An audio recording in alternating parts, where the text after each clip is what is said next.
All right. Thank you, everyone, for tuning in to tonight's session, The Hunt for an Elven Blade. We have a new face in the tavern tonight. But let me just introduce our players real quick. We have Bree playing as Zarya Kardov. We have Alex playing as Merla Toskobble. And we have Goblin playing as Peaches tonight. And a quick introduction. The three of them are all guild members of a guild referred to as The Hunt, a monster hunters guild, where each of them are assigned contracts by the guild owner, Waka Akuju, a female Tauren, renowned for her strength in the city of Lyolisk, a port city on the Sword Coast. We're back in the city of Lyolisk for this session. Following the hunt, we're looking in at Zarya a few days past. You run into your brother out in the city. He has found you again, reunited to update you on what he's doing at this moment. Your brother, Eldwin, tells you that he has come to Lyolisk to go hunt down the wizard, the dragon, that has stolen your grandfather's blade, bringing honor back to your family. I'm past, and you have not heard any word from him. You're just coming back from a contract hunting down a chimera. You were successful, taking some rest, but then you receive word that Waka wishes to speak to you.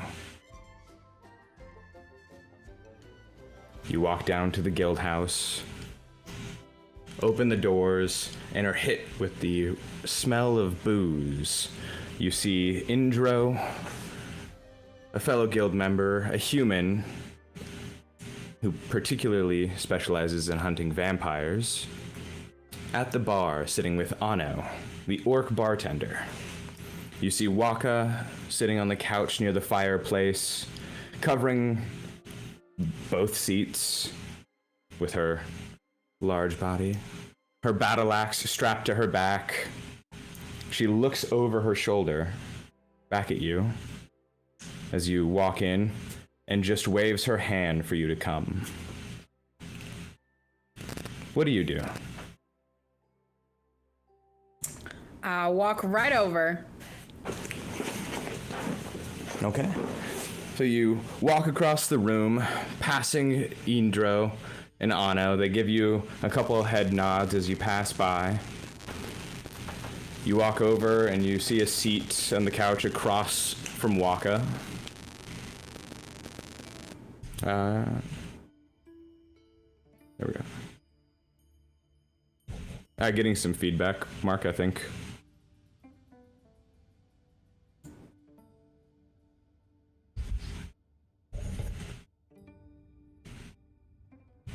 There we go. As he slowly creeps back.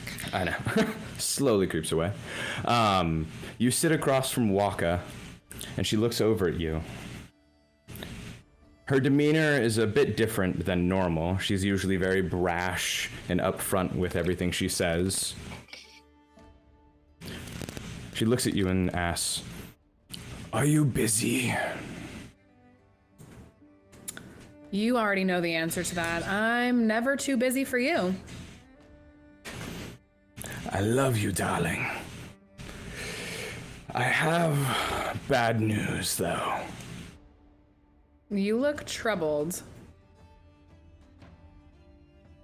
She reaches down into her bag and pulls out a scroll. The scroll is wrapped around a wooden bar. You can tell it's written in Elvish from some of the words peeking over. Your father has sent a contract named for you. And she goes to hand you the scroll.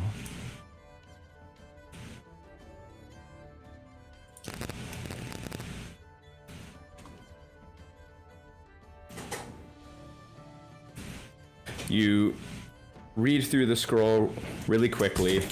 It's very formal.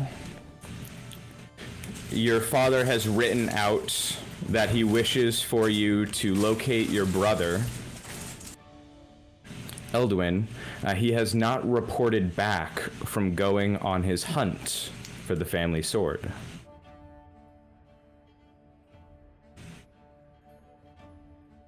Well, I can't say I expected to hear from him ever. It seems urgent. Yeah, well, I saw him a few days ago and he told me he'd be pursuing the blade, so I have to go after him. Yes, of course. I will make sure that nothing else comes in for you. If it does, we will tell them to wait. I appreciate it. Take as much time as you need. Thank you, Waka.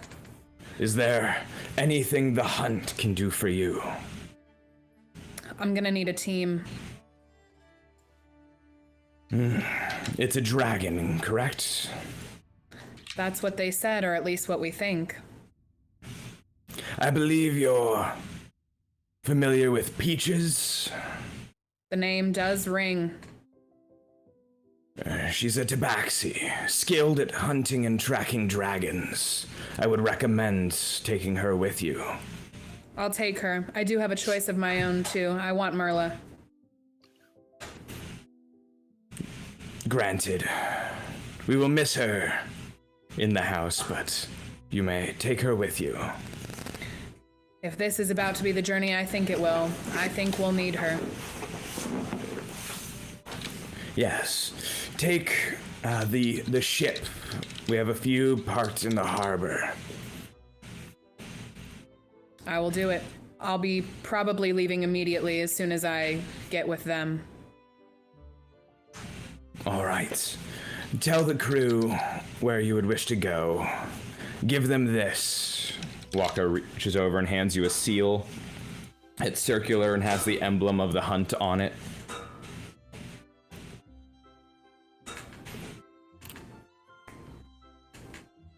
I put it in my little pocket. Is there anything else we could help with? Not that I can think of. Okay. Please report back as soon as you are done. I know the island is a few days away. Normal travel. But hopefully smooth sailing takes you closer. We'll hope for good weather, I suppose. All right. You say your goodbyes to Waka. You stand up, and she stands up and actually hugs you. Her large minotaur body just covering you. The other two in the house can't see you through her. She pats you on the head and turns and walks over toward the door that you know is her office. She opens it, bends down, and ducks under the beam for the ceiling. You begin to walk out of the house, and Indro leans back on the bar stool and says, "So you're going on another adventure?" You know me, there's always another adventure, but this one's, I better get going. I hope to see you on the other side, I suppose. Yes. Rounds when you get back. You better make it double. He leans forward and slaps Anno on the shoulder as he's turned around. He looks back at him, grunts. Make it triple. Those are my boys. Any bloodsuckers on this one? No, we're going for dragons, so I guess this is gonna be a collection to add to my belt. Boring. But do bring its head back. We'll mount it on the wall. For you, anything.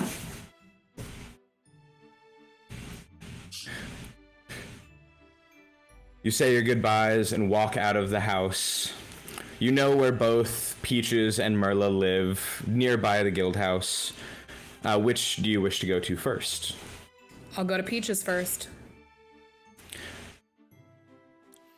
You exit out onto the streets of Lyalisk. They're as busy as always. People riding by on carts, merchants at their stands, selling goods.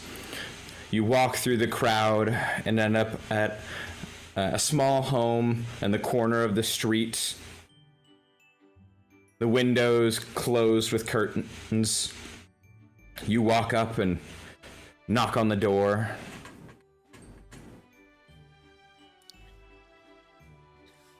You just hear, like, far off in the back of the house, "There's no lock, just come inside." I open the door and walk right in.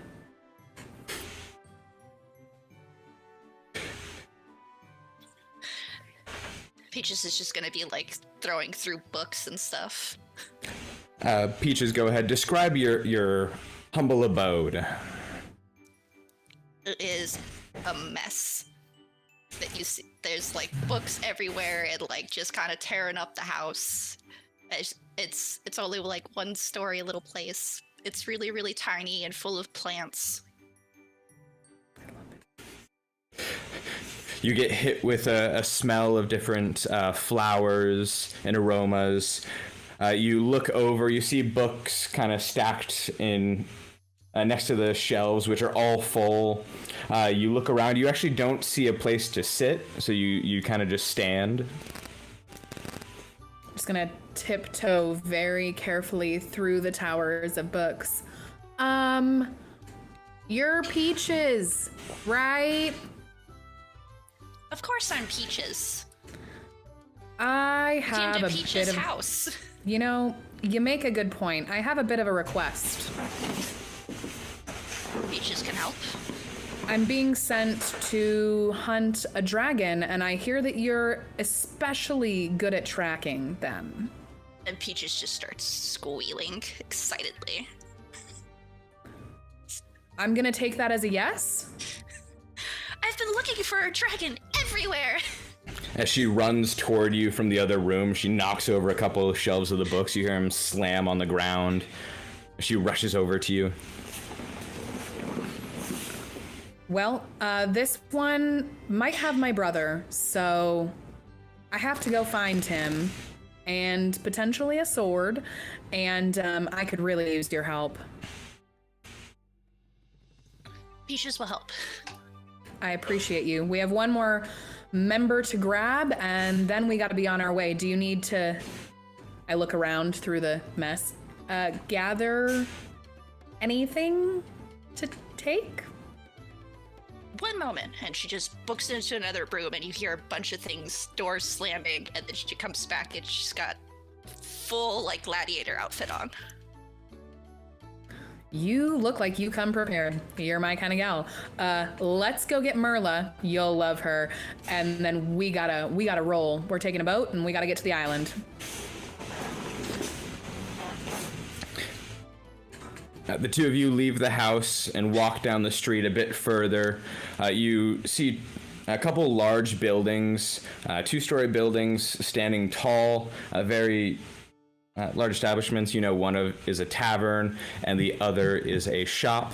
In between them, you see this quaint house. The bricks, it's painted. You see flower pots lined outside, sills on the windows filled with different plants. The door is set and has a welcome sign on it. Lovely little home, isn't it? I bang on the door in a rhythmic song-like pattern. Dun, dun, dun, dun, dun. Bam, bam. I come out and open the door. Zarya, my girl, let's get going. I know you come. Tea time, right? You need tea? I've got tea. You want some tea? Who is this? Do you want some tea? Merla, you know how much I love your tea, but Peaches likes tea. this isn't really a friendly visit. Oh. Well, then you should have used the more urgent secret knock. Why are you know what? encouraging me? You're not wrong. I just figured maybe you'd be more apt to say, yes, I need your help. What? What is it? Do we have time for cookies first? Nope. Okay. Dragon has my brother, and we gotta... This is the brother with the... Yeah, the Elven. Yeah, the one I talked to. The only one I talked to. Okay. So... Give me a quick second. If you can fit, you're welcome to come in and have a seat for a second, Peaches.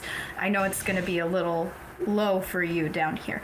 But there's cookies on the table. I'll be right back. I just have to grab a couple quick things, and I'll be right back out with you, okay? Thank you, Marla. You're welcome. 1 second. Okay. I'm going to go into the bedroom and reemerge. Not in battle gear, but in rather comfortable clothes and light armor. Flowy Peaches pants. thinks they're appropriately dressed.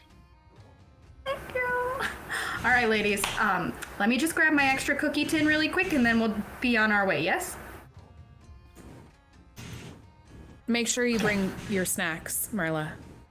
Oh, yeah. Yes. Yeah. No, I think I still have some peanuts in here from my last time. If you does anybody want? No.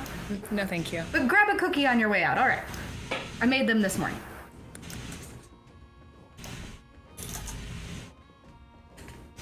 All right, and the three of you walk out of the house and begin making your way down to the harbor, where you're to find the ship belonging to the Hunt. You pass through the guard station. They quickly look you guys over. A couple of them are familiar with you, give you head nods as you pass through. Compared to the city streets, the port is much busier. You see sailors constantly rushing back and forth between ships and dock buildings, throwing cargo on. A couple ships are rearing to pull in, and a few are leaving.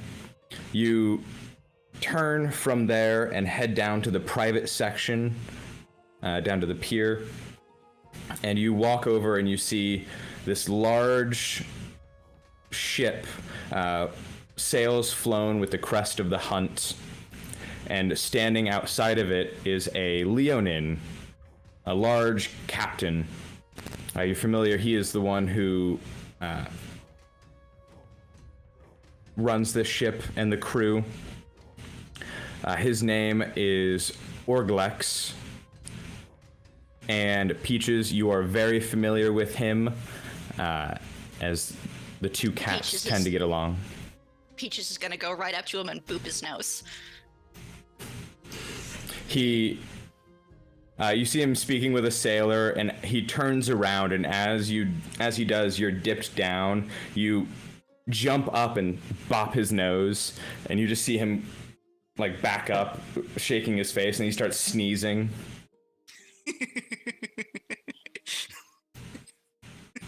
He wipes his nose.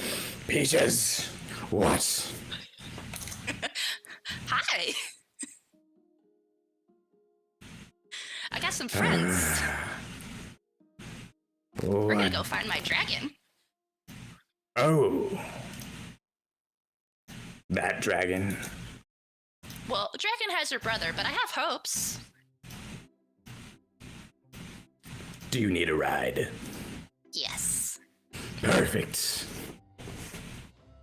Boys, we're going on a voyage.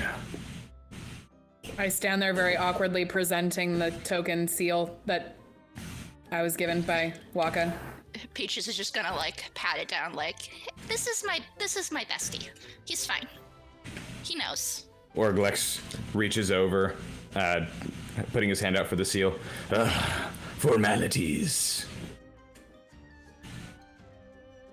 He takes it and stuffs it in his coat. How many? We have 3. Really 2.5. It's okay. I'm not upset about it. He kind of awkwardly looks between the three of you. Who's the half? The She's got small cookies. one. It's a joke. We don't do jokes on the boat. We do funnier ones. I think we're gonna I'm get here along for this. just I'm fine. sorry. You see, he holds a stern face, and then you see a smile start to crack out. Where are we going, ladies? To the island. Which island? There's many. The one with the dragon that I would obviously know the name to, that I recall. You forgot to ask. Mm-hmm. Didn't Let you? me see the scroll. Sorry, we talked about this. When you're gonna get a bunch of people together to do a thing, you should know what the It's thing okay. is. I don't read anything. This Emotional guy stress. sounds like a douche. That would be my I dad. know. I'm not sorry. Me neither. I agree. Why do you think I don't live with him? Does he have money? Do you see what I'm wearing? I do a little hair I mean flip. this kindly, honey, but if I had money, I could afford a whole shirt. I do that for the fun of it. I remember when I used to do that. I get it. Don't need that when Daddy there's dragons issues. to be had. Okay. Well, I know where we're going. We'll be ready to sail soon. Thank you, oh sovereign one. Or We can just call him Captain. Do you know who? No, never mind. Thank you. Oh my god, I'm so proud of you. You did such a good job keeping that one in. I didn't even have to give you a little backhand. Peaches is just so confused. Oh, this is going to be a fun ride. So he slowly turns around. Load all of the booze! Extra if you have it. I love sailors. I remember when I was young, I hung out with a bunch of sailors for like a month and a half. I don't remember any of it, but I remember sort of it was a good time.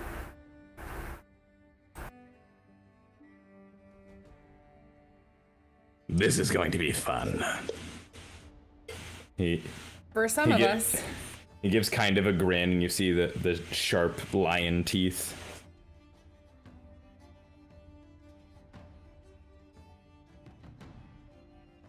He leans Peaches down. is gonna like sneak up and pat him and be like, "You're welcome," and then take off on the ship. He watches her run by. She'll drink it dry. The good booze is in my quarters. I just need at least one solid glass for this. He holds his hand out, the two claws kind of put together, just... I got you. I give him a little wink and a... I'm so excited for this group. That's I reach great. up and pat his calf, and then I just go walk on to go mingle with the crew. So he watches her walk by. So... He taps his nails on kind of a buckle on his shirt. Dragon. I mean, I can't promise that it is a dragon, but my brother went to retrieve my family's ancestral blade that was lost by my piece of Kurg grandfather, and now nobody can find him. And he said it was a dragon, but honestly, it could be anything. So, I'm just saying. Dragon Horde. Okay, you know what? I already have anxiety, so the one glass, we just brought it to 2. We're gonna have to... Okay, we'll talk percentages later. You know, for you, since you're a friend of Peach's, I'm sure we can work something out. Beautiful. He turns around, and since hearing you say that, load the good booze! And he starts walking off onto the ship. Oh, and before you go, just remember, my dad is rich, and he's the one who made this task, so...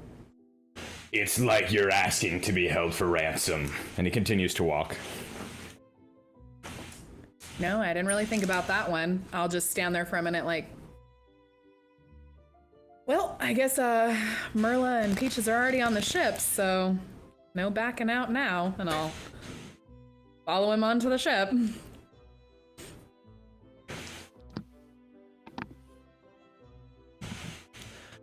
All right. So the 3 of you get onto the ship, and a couple of the sailors show you down and into your rooms. A few set up, just small beds kind of hung on the side of some walls, spaces to hold your gear while you're out and about.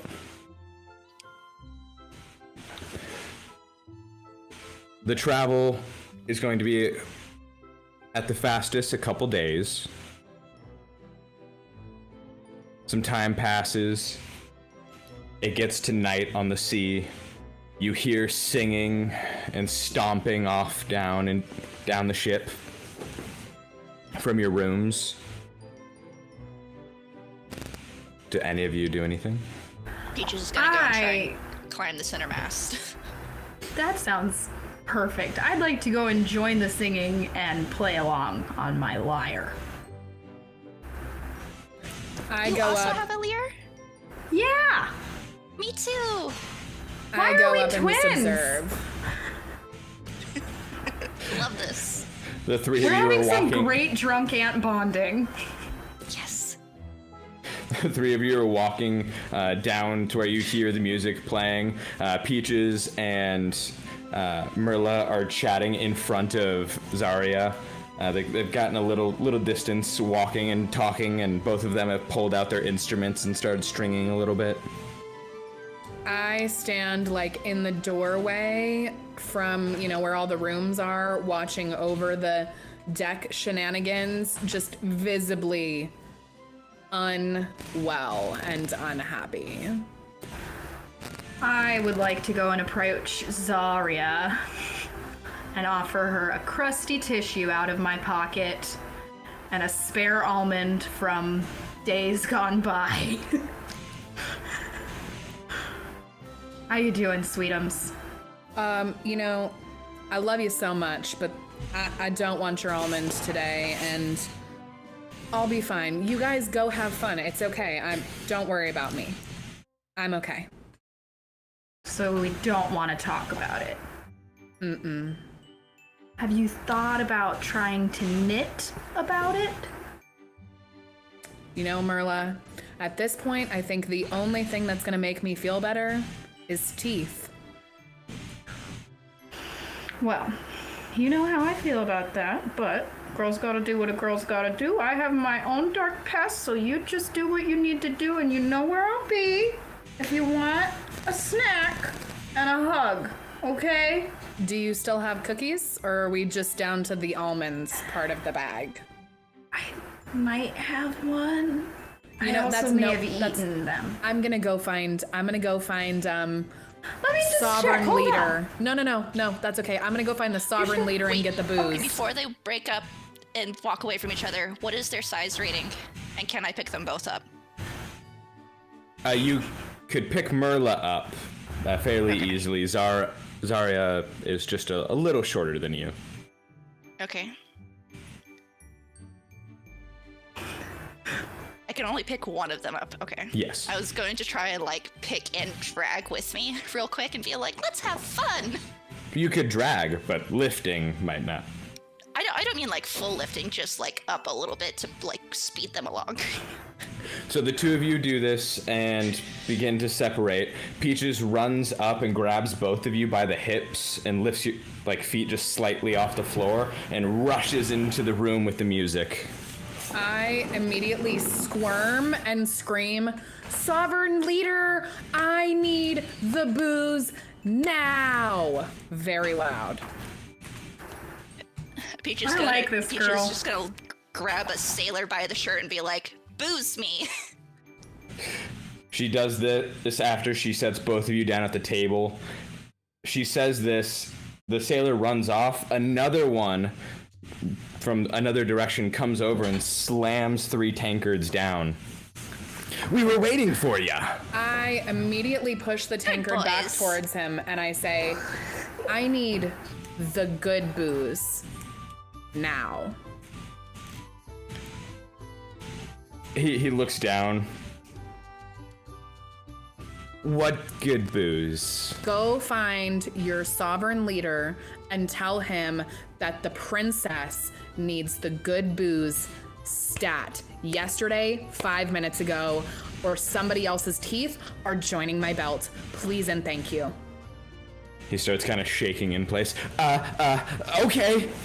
And he rushes away. I love when you get all scary with the people. It's so cute. I just need alcohol that is concentrated in my mouth immediately. Peaches starts digging into her little side pouch thing. It just pulls out a giant flask and goes, "Here." That will good enough. What kind of alcohol was in it, Peaches? Whiskey. Or a type of whiskey of some sort. We'll go with that. It burns on the way down.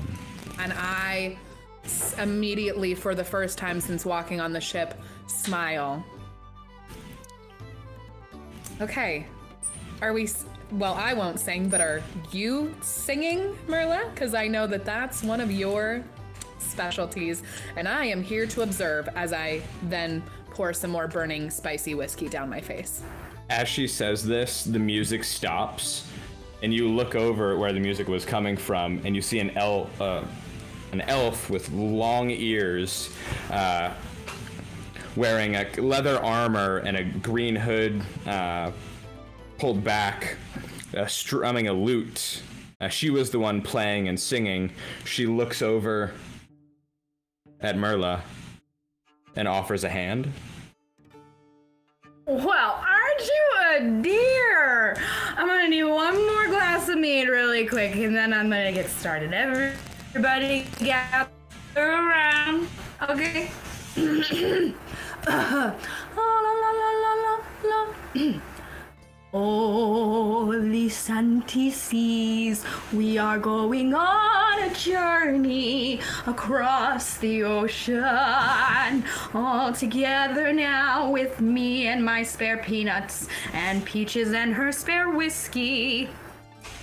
And Zarya's crying in the corner again. And roll me a performance check. Yes. At advantage. I was gonna say there should be some Alrighty. advantage. That was great. Thank you. I'm also super duper proficient in performance anyway, but Perfect. 21. You sing this melody, and as soon as the words come out of your mouth, the elf understands the tone and starts playing with you, slamming her boot on the bench. Everyone starts cheering and slamming on the table as you sing. And as your song ends, the elf does a second part, and then the two of you break out into song. You move over and start playing your instrument next to her as more and more booze is taken to you. The other two are drinking. Everybody, let's go. No.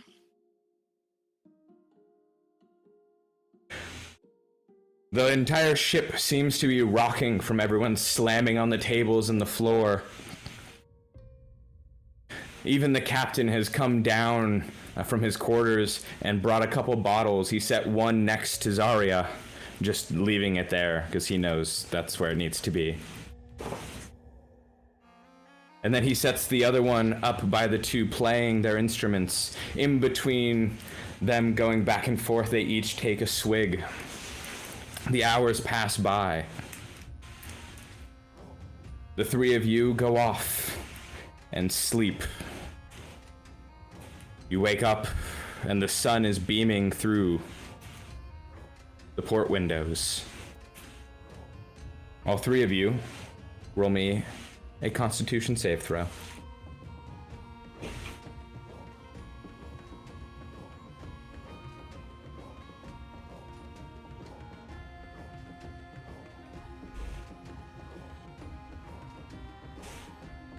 Oh no.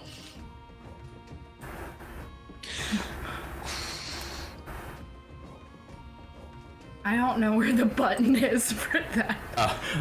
Where you clicked performance, up and to the left, next to your stats, little higher. I got you. It'll say saving throws. Okay. Merla, Peaches, you've got a buzz, but you've mostly slept it off.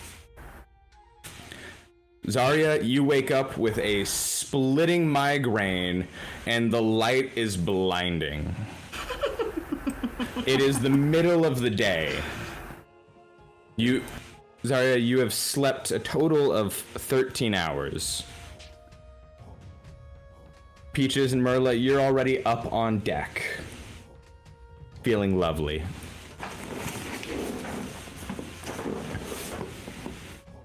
I've made the whole crew breakfast. Just like nest eggs and sausage. Go ahead. Zarya, you come out of your room and crawl up the stairs up onto the deck, and you see Merla and Peaches sitting. Chairs have been set in the middle of the deck for them, set down so they're not moving. Cushions, they've put up an umbrella above them to hold back the sun. I walk over and I take the cushions off of everything that I can find and I lay them under the umbrella and I lay down and I just immediately start saying, Merla, sausage, Merla, please, sausage. Honey, I'm coming. I'm feeding the whole crew here. It's not even Merla just a saying. Now, Merla, sausage now, please. I grab her an egg and a sausage and I lay them on the pillow next to her mouth.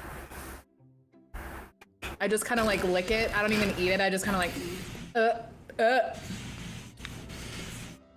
You know what you really need, honey, is like a potato. You just need a potato. I cut up a potato and I give her just one raw chunk of potato. So you go to give that to her. Zarya, roll me another Constitution save throw at disadvantage. Perfect. Of course. Yeah, no, for sure. Fucking awesome. Yeah. You smell the potato and you feel it. You feel it all start coming and you rush over to the side of the ship and let it all out. I told you what you needed was a potato. That didn't help. And then I proceed Sometimes to puke. it's better out than in. As she comes over and Merla starts rubbing your back. I finish vomiting and then I Peaches- just crumble up against the side of the boat. Just Peaches so is sad. gonna come over by her and like lean over the edge and in her face, shake the flask and be like, hair of the doc? I take it and just take a little sip and still be like,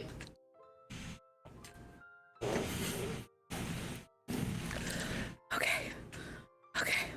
As the three of you kind of calm down over there, you see the captain, Orglex, walk over. At least the fish will be eating well today. I then lean over and barf one more time. Don't mention fish.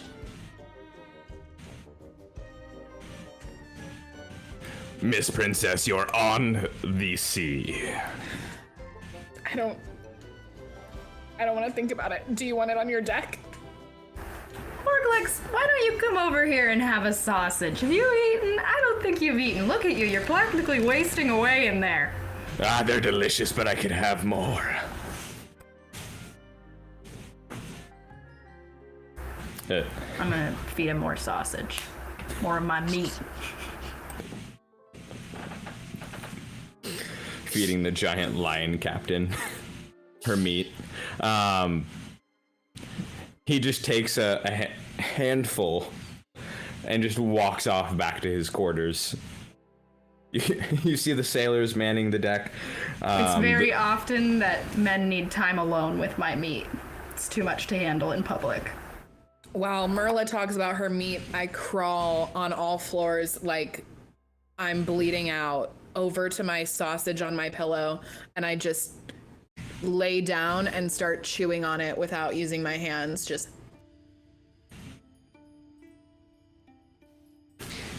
Peach is just gonna be like, do you need to be fed, princess? do you mind?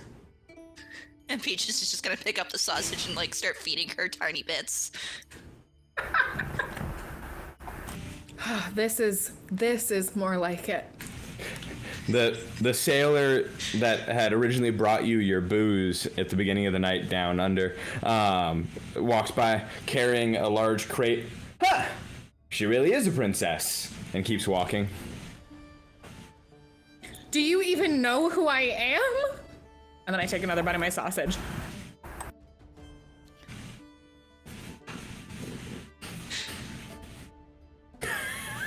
Princess and the cat. She just keeps continuing feeding. Princess and the cat. This would be a great story. Maybe I'll write a book one day. Oh, wait. Princess and the Peaches. I pull out a scrap of one of my crusty napkins and a quill and start writing down ideas for a book that has been going on for a long time, and it's all smudged with boogers. I fold it back up and put it That's what back this in my is. belt. That's what my book is. It's all notes. It's about like what character Harry Potter was ideas. written on. It is actually Tom Riddle. That's how geniuses I know? work. And that's freaking awesome. I am a Slytherin. It makes sense. The time passes on the boat, and the three of you relax a bit. By the night, most of your hangover has gone. Yeah. You are glad the sun is gone. But the rocking of the boat has increased, and it's not helping.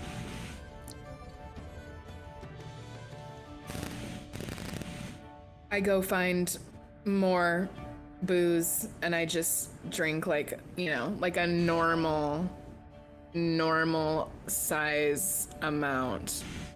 Just a little.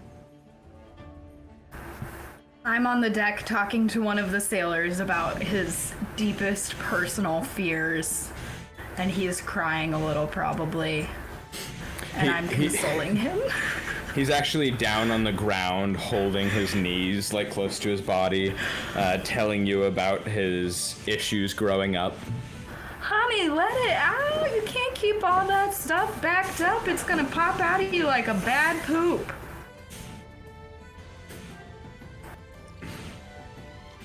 Peaches is gonna go around and try and pick people up, and then every time she can pick someone up and she's just gonna be like, "You could be a dragon snack," and then put them down and go on to the next person. After a bit of doing that, actually, Orglex walks up to Peaches. You're scaring the crew a little bit. I need the dragon alive, remember? Don't worry, it's fine, because then they can just come to Mommy Merla's counseling sessions after they're afraid, and I will just get rid of all that with some pocket peanuts. I'm sitting up above somewhere with my one glass of booze, just like very, very slowly, like putting my tongue in it, just like.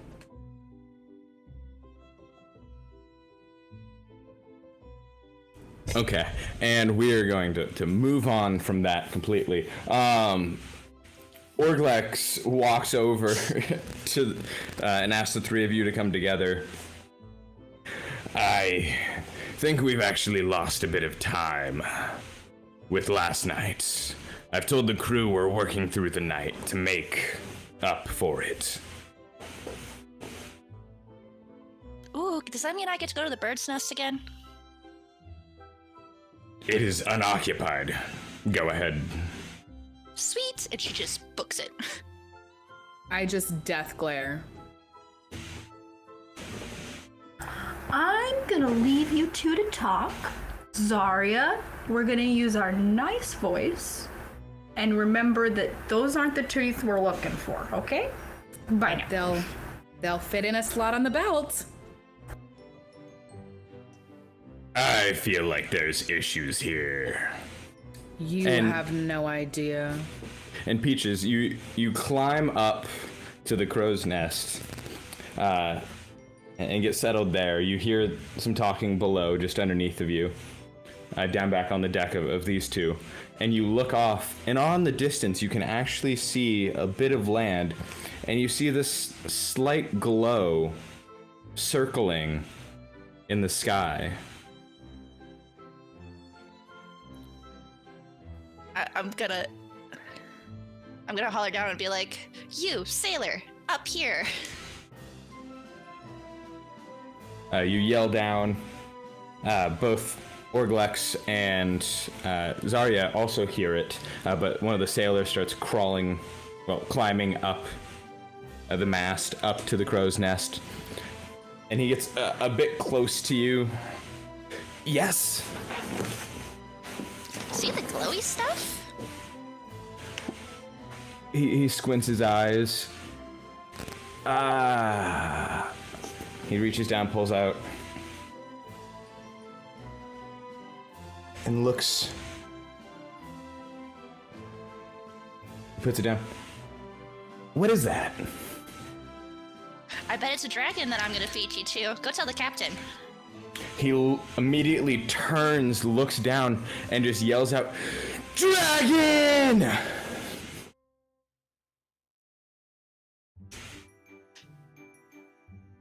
The entire crew starts running in a storm.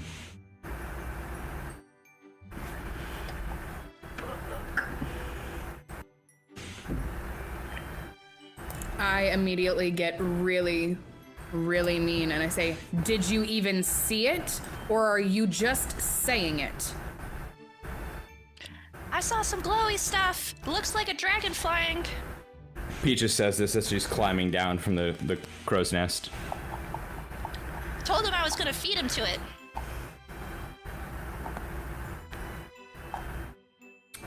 Sovereign leader, is that the island? Orglex stops mid-step, running, and turns toward you. Yes, it is. So realistically, that could be the dragon then. Yes, it could be. You better hope for your sake it is. He stops for a moment. Why on earth would I hope it's a dragon? Am I not on this ship looking for a dragon? You see, miss, we were to drop you off near the dragon. But I'm sure you're aware, dragons love, destroying my ship. Well, your ship wants some of the percentage of dragon horde, so that sounds like a not my problem. Let's go to the other side and get me close to the dragon if you want your percentage. I don't have time for this. Roll me an intimidation check. Normal.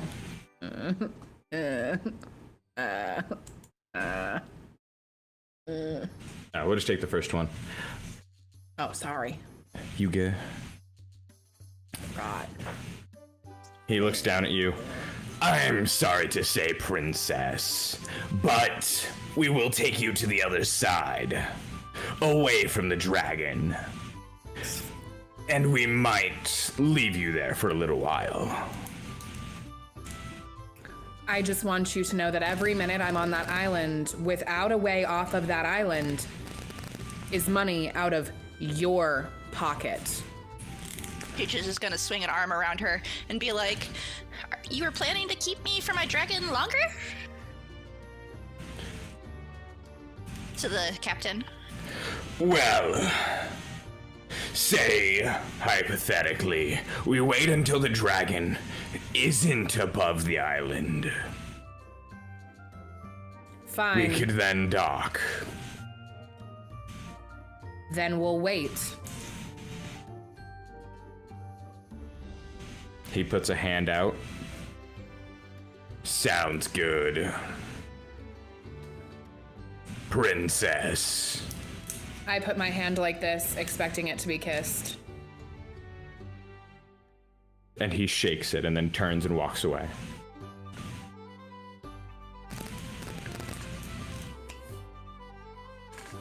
Gross. He's a sailor. He doesn't know what that means. I don't care. I'm wiping the lion juice off of myself, and then I reach over to Peaches and I wipe my hands on Peaches' fur. I'm pretty sure you're cleaner than him. Wouldn't bet on it. I like dragons. I then immediately start wiping my hand back on myself. Merla napkin. Yep. I pull out what was my book beginnings and unfold them and offer them to her. There's a dried booger for sure on the left corner of one of them. At this point, Zarya doesn't care. She grabs the napkin and starts frivolously cleaning her hands with it, and then just like throws it back. Thank you. Don't throw that on the ground. That was basically clean. I go down and grab it off the floor and put it back in my pocket. You look at it, half of the words are smeared. I'll have some time after this to get that back together. That's fine. I mean, you could always find a wizard with restoration. You know, 85 years old and I still don't think about stuff like that. You're a smart girl. Peaches tries. Peaches remembers the wizard tower back at Lyalisk. I actually know a wizard. Oh, perfect. Is nobody else concerned though about your thing with the feeding the people to the dragons and then... Oh, I've been trying to fight a dragon for a long time. This isn't new. Oh, we should talk about that maybe at some point. I'm gonna get myself a sugar daddy dragon. Oh. You don't find them at home, so you have to go hunt monsters to go find them, obviously. So that's why you're here.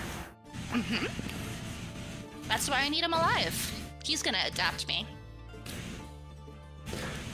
I look over and immediately start stroking one of the dragon teeth on my belt. And I just kind of go, yeah. Right. And then I turn away and start walking as I just play with my little teeth belt. From an outer view, all three of you are kind of standing around these chairs in the middle of the deck as all these sailors are rushing past you. But kind of off in your own little world, not even noticing all these sailors running back and forth. The ship begins to turn to do circles around the island. Peaches is gonna attempt to just reach out and grab one of them. Peaches, mid right after the conversation, sticks her arm out and clotheslines a sailor. You don't have good reactions. You'll be a dragon snack. We need booze. This half-orc sailor knocked to the ground. The crate that he was carrying landed on top of him. I'll get all right on that. And he stands back up, picks the crate up, and starts running away again. I immediately just stick my hand out, waiting to be handed the booze that she asked for. Just to no one, just in the air, just waiting. Peaches is just gonna put a paw on top of her hand. I just turn it, drop the paw, and turn it back over. I pull out a 3-year-old almond and put it in her hand. The special one. I smell the almond, and then I chuck it at another one of the sailors and scream, "Booze! Now!" You don't have to throw it on the ground. Just because you don't want it doesn't mean someone else wouldn't, okay? I'm gonna crawl and go find it.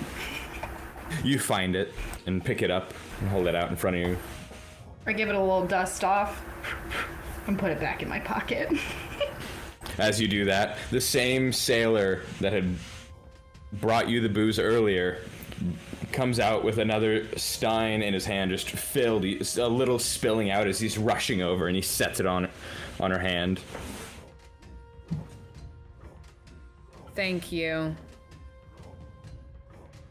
You started saying thank you? You were listening so well when we talk.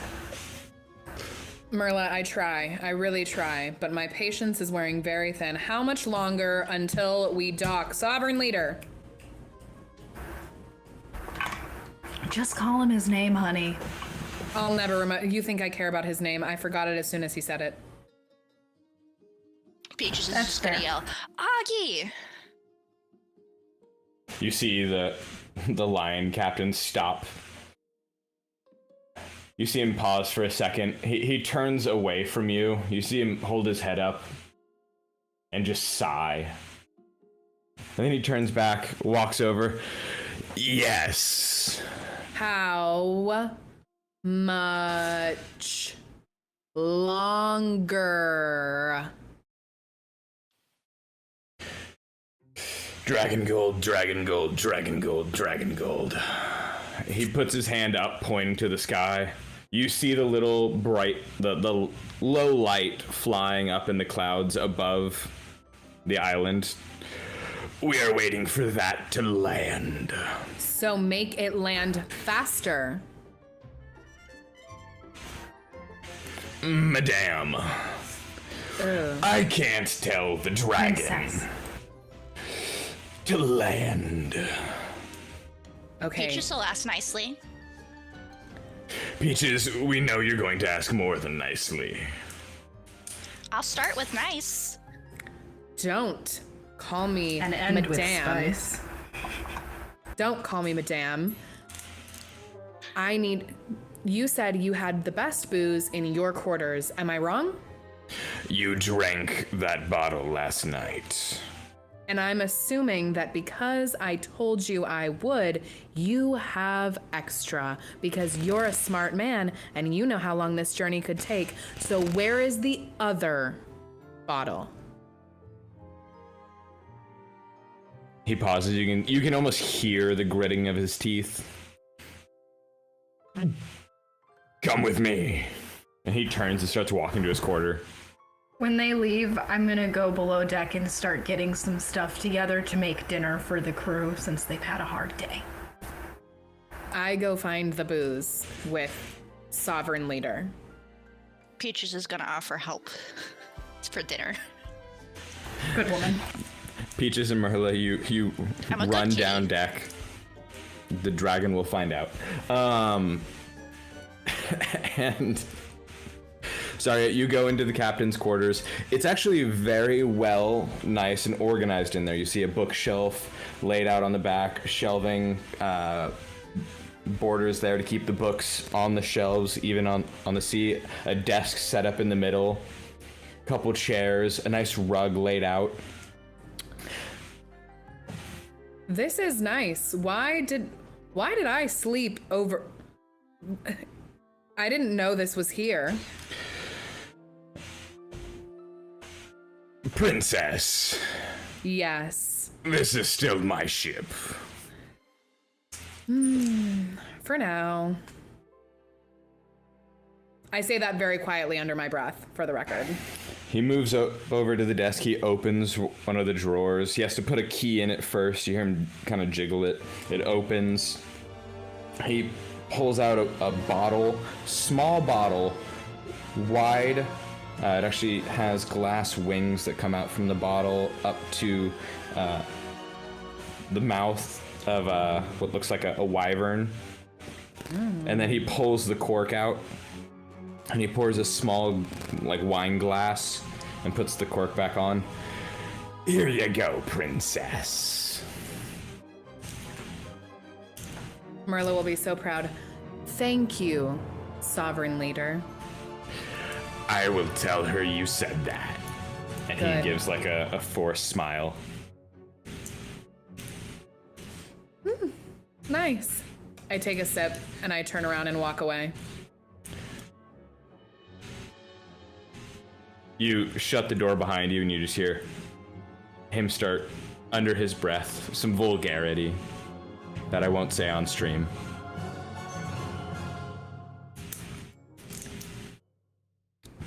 Merla's making dinner, so I'm obviously gonna go find Merla. You walk down under deck and you automatically catch a smell of pork, potatoes, cooking. You go follow the smell past where you were partying the other night, and you come to the kitchen.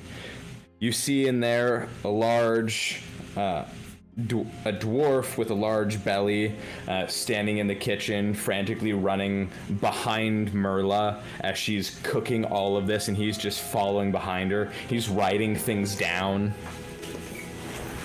I'm covered in just, there's flour on my cheeks, and I've got like thyme leaves stuck in my hair, and just an absolute mess. But I also have managed to make an apron out of like some weird fabric scraps from down below, just because.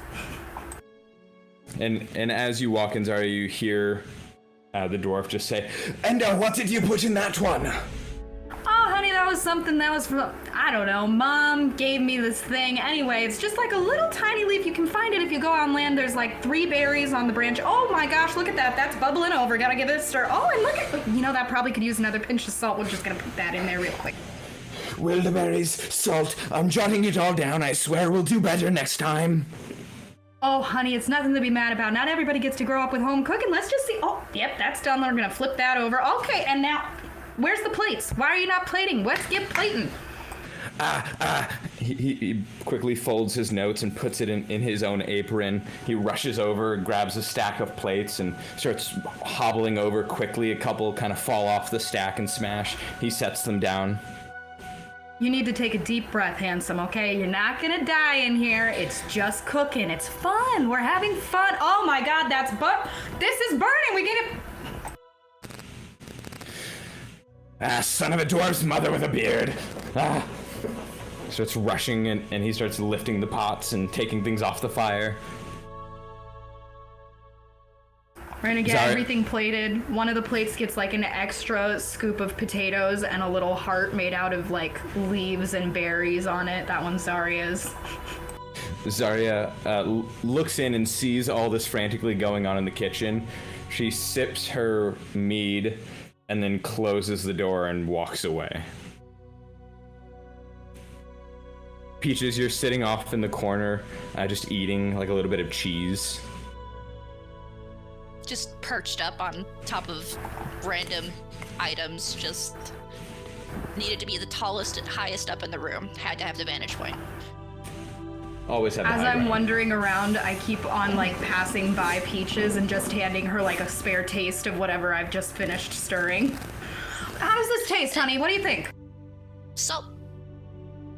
More salt? I don't think it needs any more salt. You can't keep just, oh, you're gonna ruin the flavor, okay? We're not here to taste the salt. We're here to taste the herbs. Try again.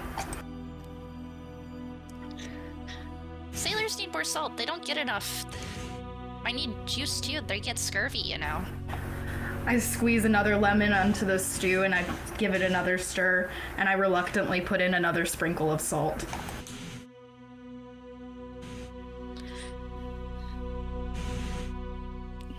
Peaches is gonna come by and taste it again. What about garlic? Honey, you know I already have 12 heads of garlic in there. If I put one more head of garlic in there, I am going to absolutely combust. What are you doing in my personal space? Go back to your little bench. Here, take another potato and go sit down. She starts eating the potato. Merla, you turn around and you just see the dwarf frantically writing more notes. Honey, if you're gonna write notes, at least try and keep it together. We've got stuff bubbling on the stove. Now, remember what I said, we're plating. Are you plating? Yes.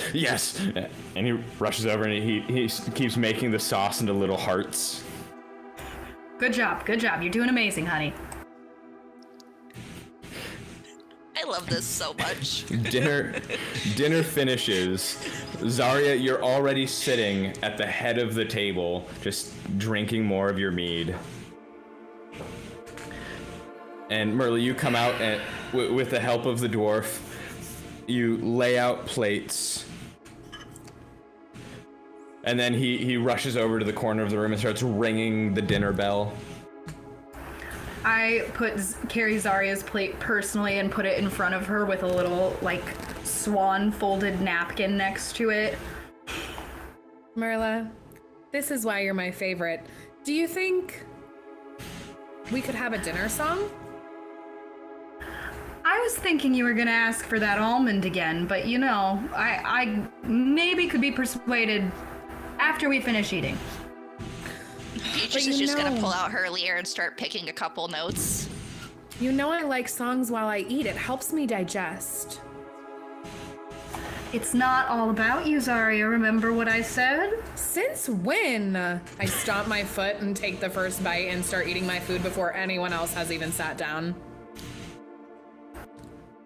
We're really gonna have to work on the manners thing a little bit more, honey.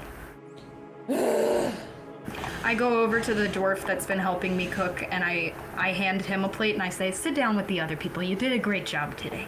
I give him a little pat on the calf. He looks down at the plate and you just see a small tear run down his cheek. Then he goes and sits down. And then the rest of the sailors come down and they quickly all eat.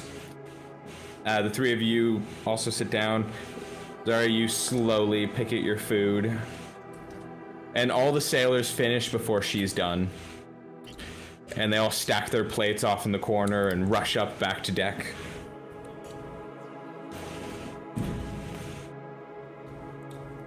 I clear the first load of plates and then come back, wipe down some of the table, and sit down next to Zarya. Peaches is already gonna be doing dishes. We gonna talk baggage yet, or do you want to just...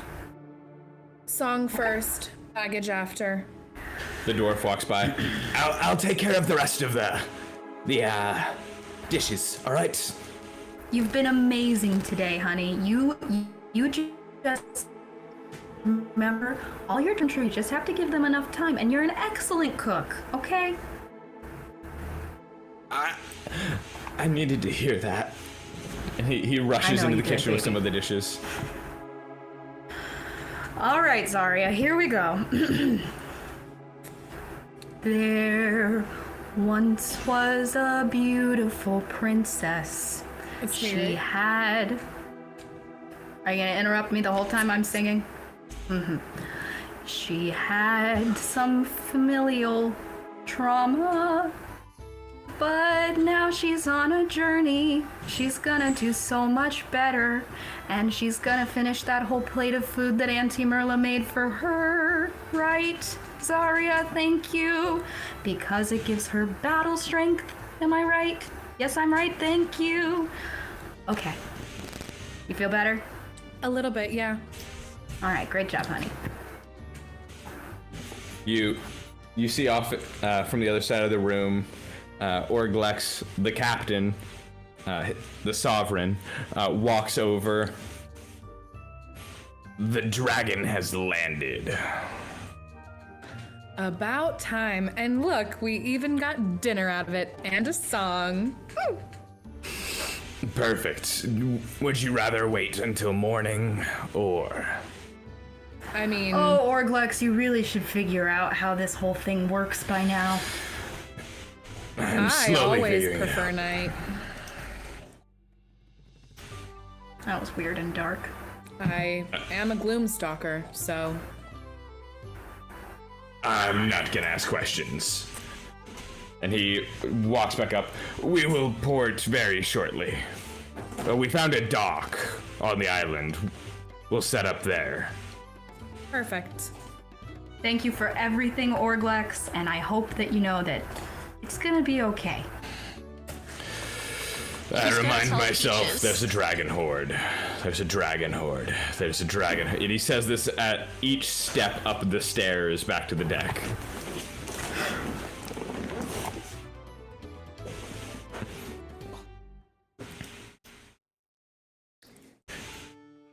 Some time passes. The three of you gather all of your gear and walk up to the deck.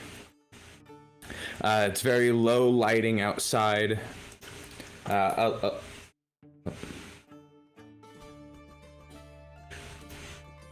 moon is shining a little over the island. You walk out onto deck as they're pulling into this dock coming off the side of the island. Looks like this has been set up for ships, which you find a little interesting.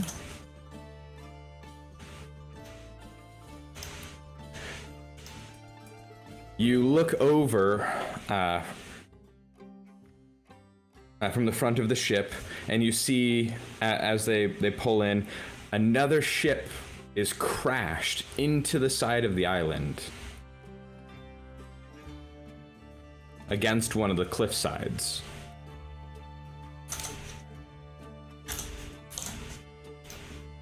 Looks like they missed the dock, huh?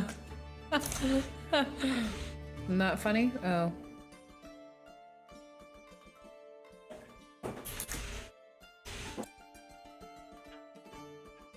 That's up to you.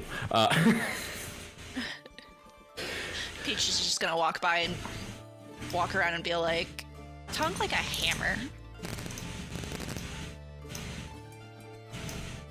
Wait, say that one more time? Tongue like a hammer.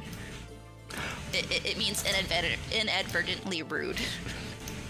I found a website that has a bunch of like idioms and stuff, and so I've just for like different like races and classes and things. So I saved them. So I can love use that them. very much. Zarya, you pick up on what she says. You don't think you're rude.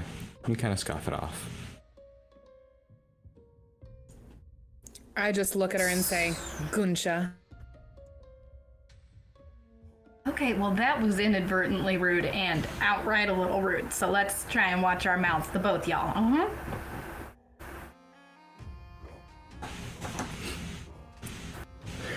The captain no walks promises. over. We have docked. If you would like to go onto the island, you are more than welcome.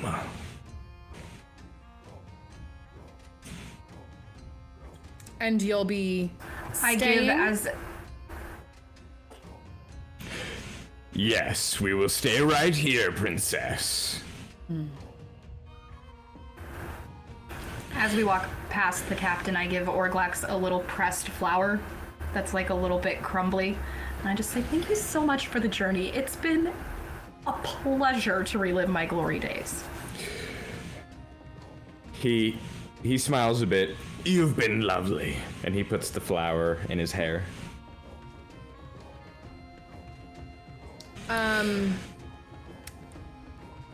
Thank you.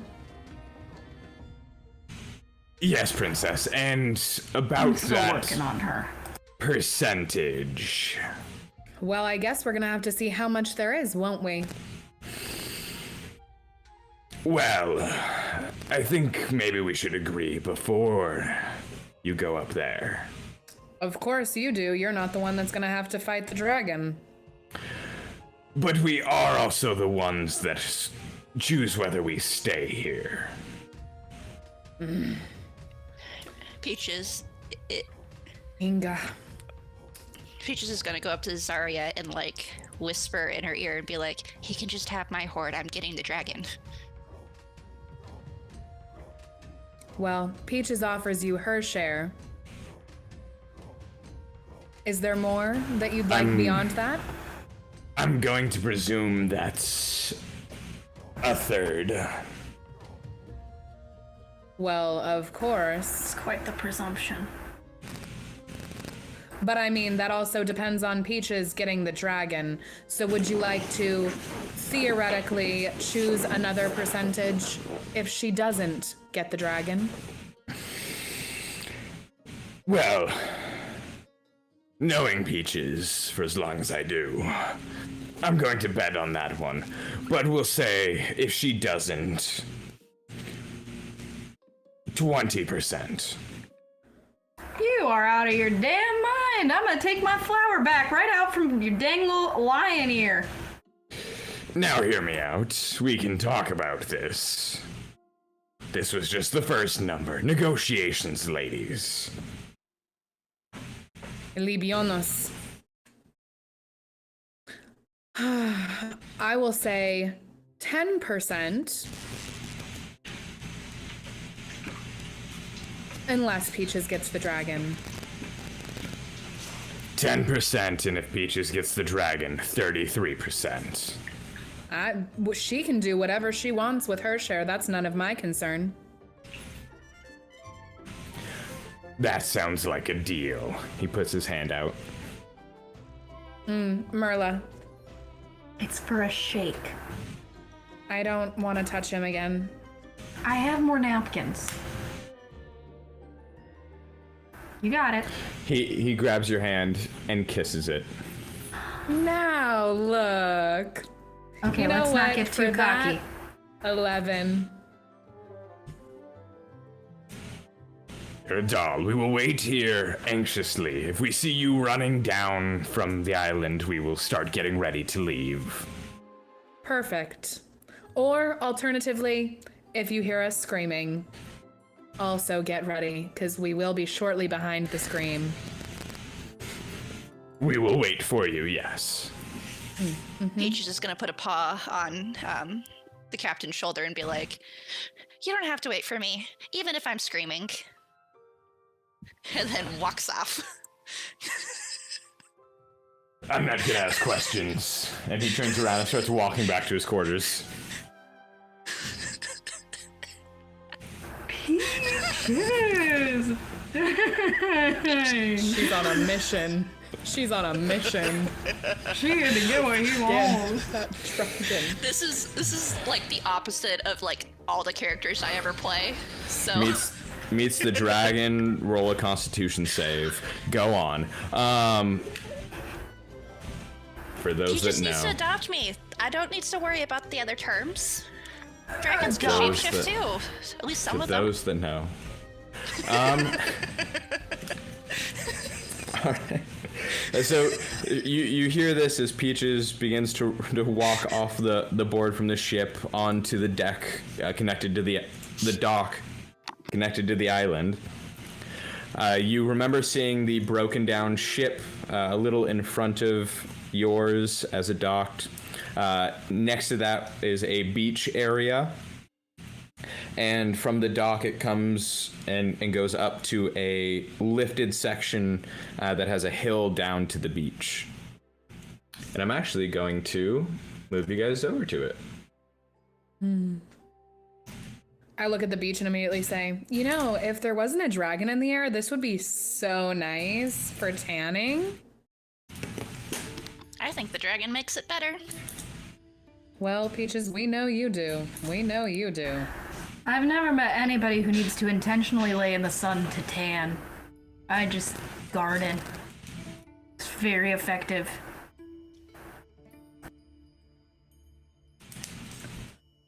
Well, not all of us can do manual labor like you, Merla. My fingernails, they don't like the dirt.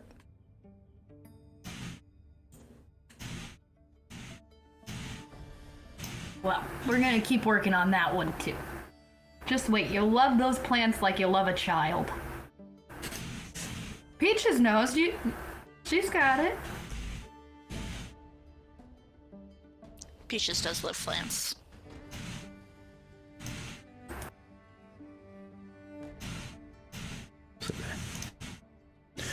So the three of you walk onto the dock.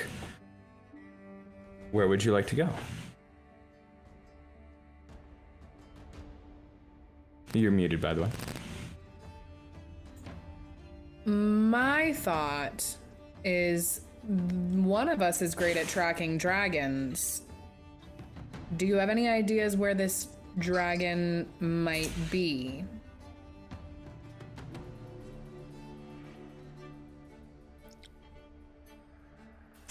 Well, where would you keep a horde on an island? Peaches, you look over as you say this. You see the island has a singular road that kind of wraps around to a lifted section. You see a cliffside with a small building sitting atop that cliff.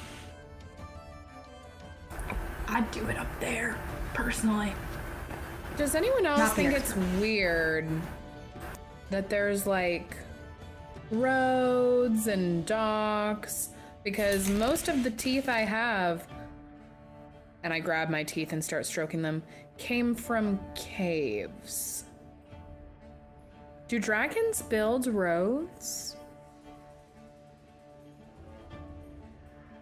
Zarya, roll me an insight check. I sure will. Yeah. Man, I suck at life. Oh, just kidding. That was good. Sorry, you remember kind of back when you talked with your brother about him going to fight the dragon. He had mentioned that the dragon he found out was a wizard that lived off of this island, a wizard by the name of Plid. He had a tower here, and he had found out that Plid is the dragon, Plidrasax, that had killed your grandfather and stolen his sword. Right, obviously, the wizard dragon. So that means that the wizard built the road and the dragon. Yep. You know, it would help if I remembered anything ever. Still Or feeling the listened. hangover a little. Yeah. You just remembered that. You gotta give yourself some credit, sweetie. I think my listening skills might need some work, but that's the key word in that sentence is work, so. You are telling me. Merla says under her breath. Well, we can either case the building or we can, you know, go talk to the wizard, which sounds like a really bad idea.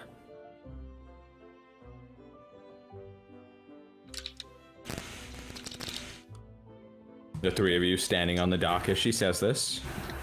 I can case the building if you want.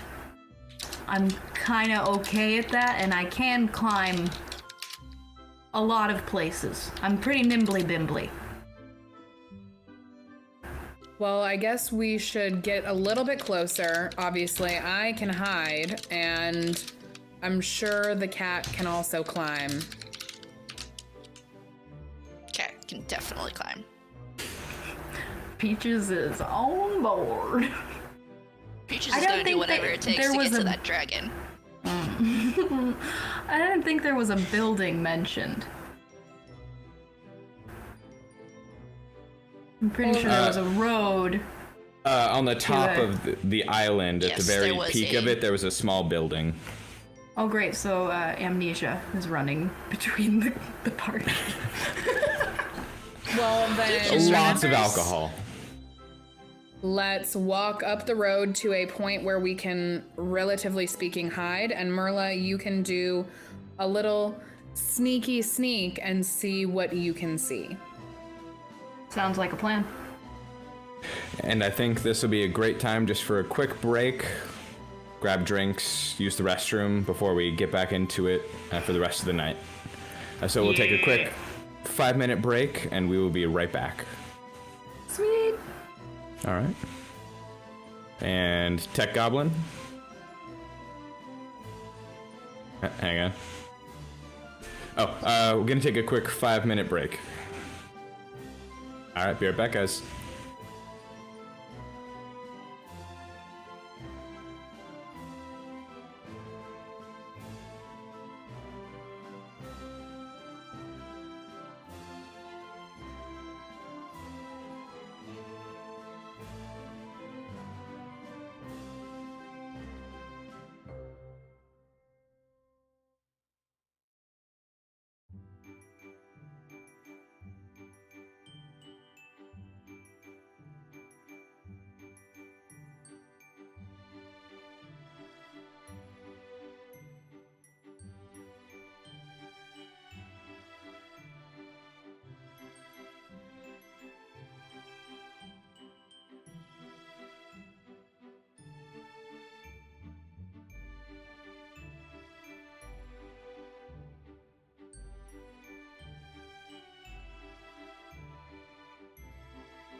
All right, welcome back, everyone. Let's hop straight back into the adventure. So the three of you have discussed how you're going to proceed up the island. You see the pathway, the road carved out, going straight up to it, to the peak where this small building is. Down on the cliffside to your right, just down, there's a beach area with some jagged rocks set up around. And as you walk down the dock, you look back and you can see this ship wreckage crashed into some of the rocks just off the island. A little ominous. Do I recognize the ship? You don't necessarily recognize the ship, but you do think, and you did not see the ship that your brother left on. Okay. Would there be a way to theoretically get to the ship? You're on the dock, which is down on water level. It goes to a rise that climbs up the island. So from where you are level, you could theoretically jump off the dock and swim to the beach. And then make it to the ship? Or just swim directly to the ship, yeah.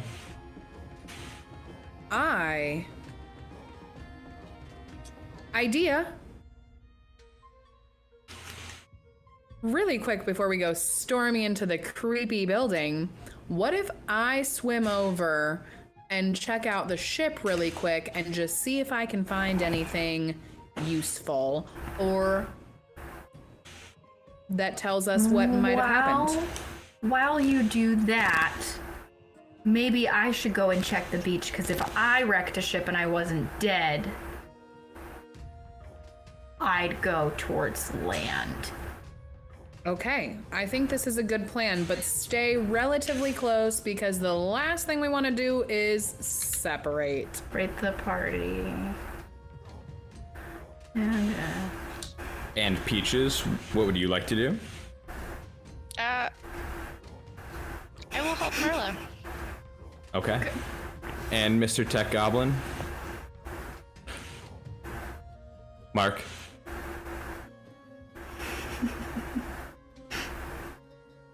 It's confusing when there's another goblin. I know. Could we go to adventuring screen? Gracias. All right. So first, Zarya, you take a moment and get ready to jump into this water to swim over to the ship.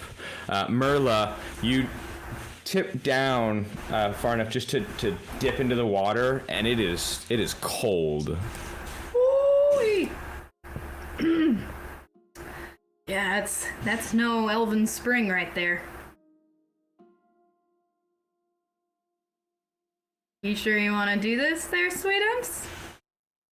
I mean, it's not that cold. Okie dokie. I cannonball in to the water. Merla, you cannonball off the dock into the water as you watch the other two jump in as well. You all hit the water, and it is colder than you thought it would be. I swan dived very gracefully, and I'm just like I took swim lessons as a child. I'm already All right, using my Lara Croft swimming skills to move that booty to the ship. I'm going. I'm already gone. I'm doing my very best, but it's more of like a clumsy doggy paddle splashy bit to get to the beach. And Peaches, you hop into the water and you immediately feel your fur and everything kind of stick down as a cat hits the water. You get this shiver up your back and you can feel your tail just stiff behind you as you're swimming. Peaches is just gonna hiss and then pull herself all the way under and just start going, because she's got the necklace thingy. she can breathe. You breathe underwater and you just start swimming, kind of moving side to side like a fish almost. And you swim over to the beach and climb up onto a rock and just start shaking yourself dry.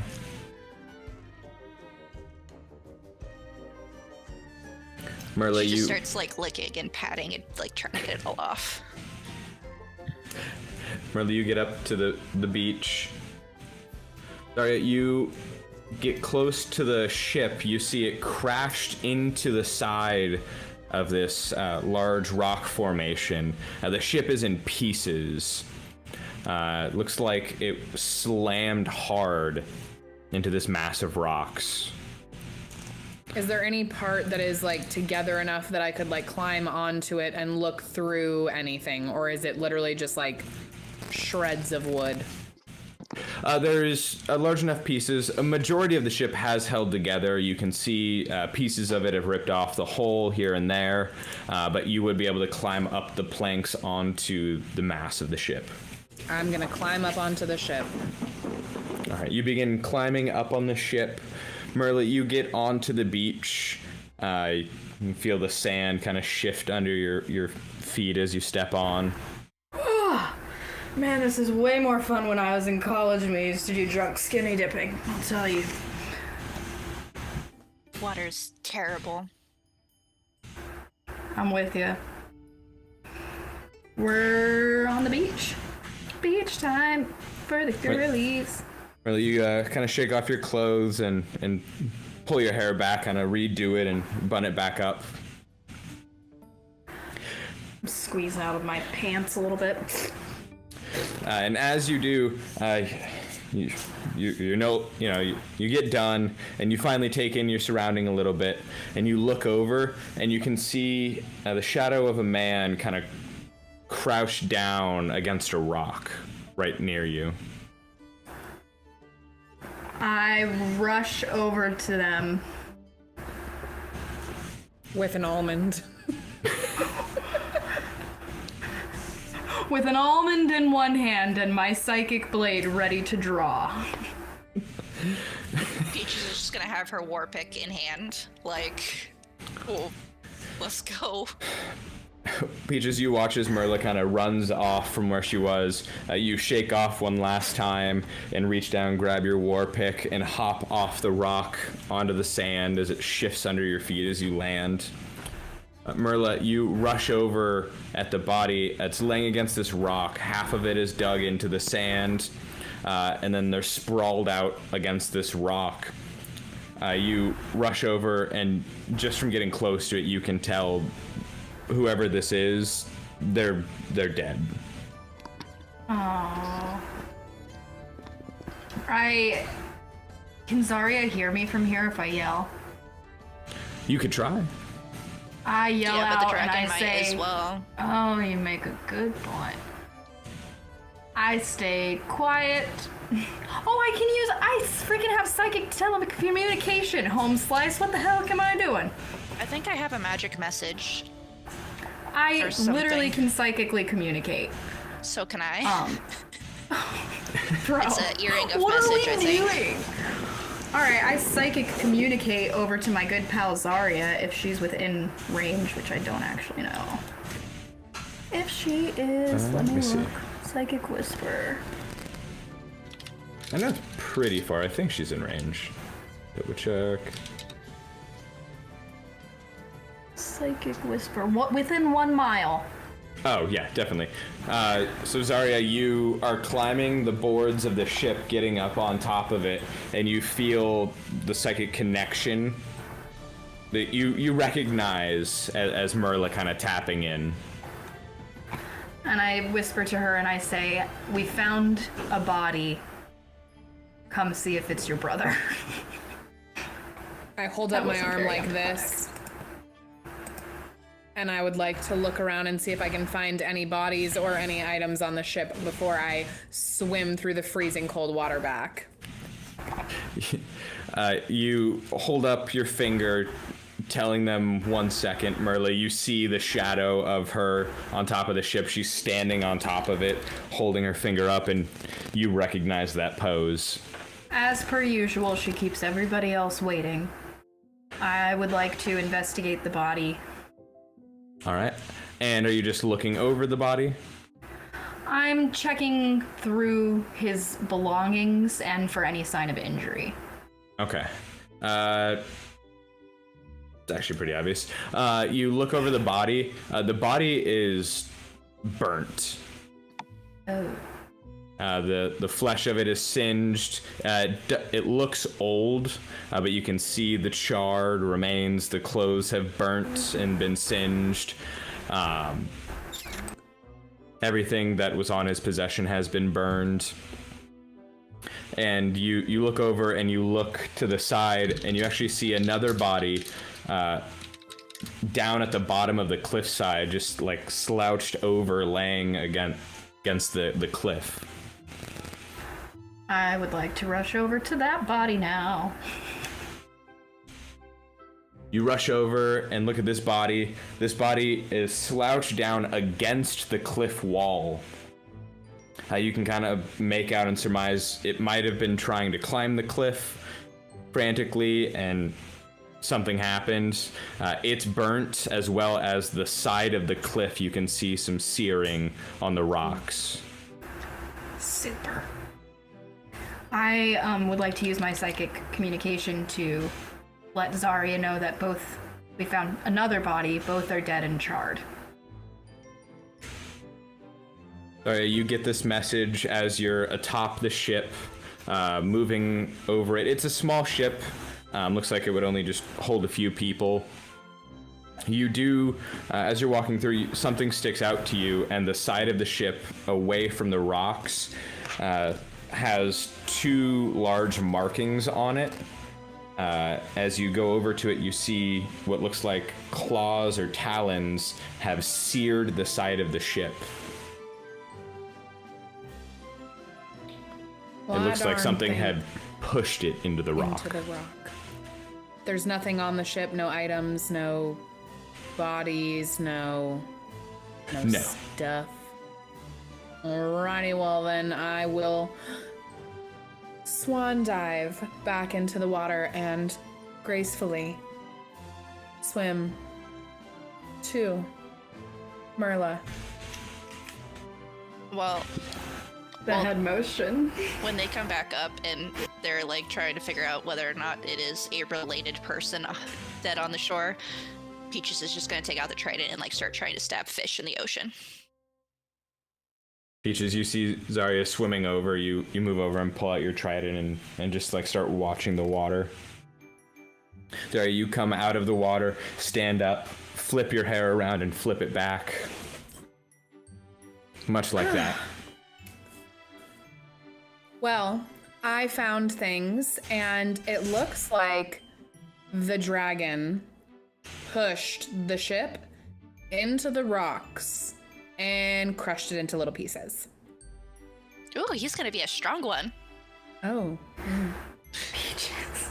I immediately grab my dragon teeth on my belt again and start stroking them. Merla, you sent me a message. What was it? I pull out a piece of seaweed from my hair and fling it on the ground. As you can see, it's exactly what I told you. We've got two dead bodies. Yes. Charred, potentially beyond recognition, but any inklings of like sibling connection or... I go look at the bodies and see if they would fit the build and height and overall features of my brother. You walk over to the bodies, already knowing that you don't think it would be your brother. You know your brother. He's not someone that would lose to a simple dragon. Especially with assistance from others. But you walk over, and you look over the bodies. They look to be sailors from the clothing and everything. You know your brother. He had left in his battle armor that he wears out. This isn't Elven-made armor. You don't see his weapons that he uses normally around. and the destruction around this area doesn't look like your brother would have put up a fight. Merla, you should know better. Eldwin would never just climb a wall while a dragon burned him.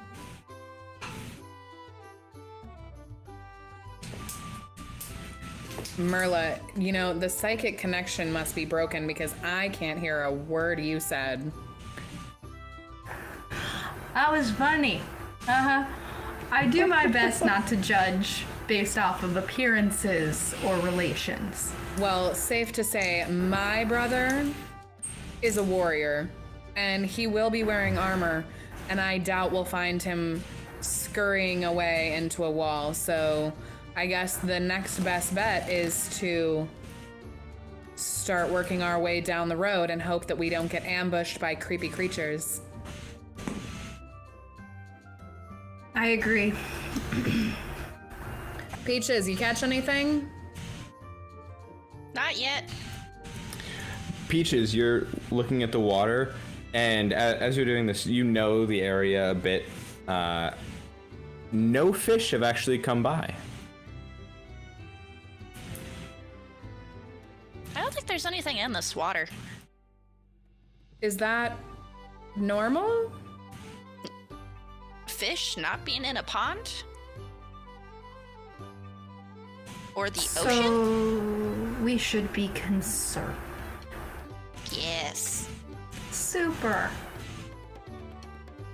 I don't like that.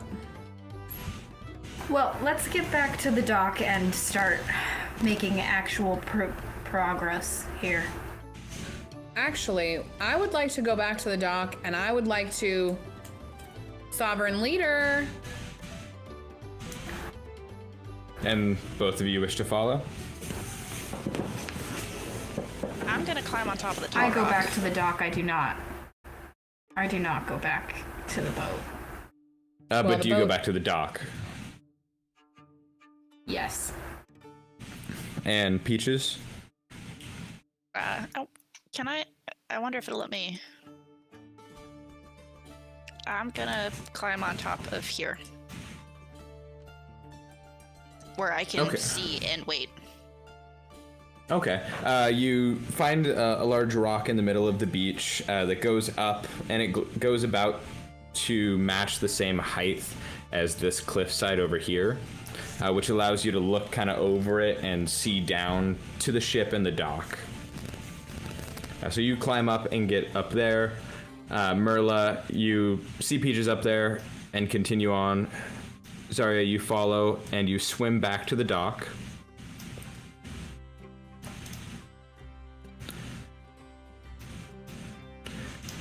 And then Zarya, you begin walking back to the ship, yelling out Sovereign Leader and snapping your fingers as you walk.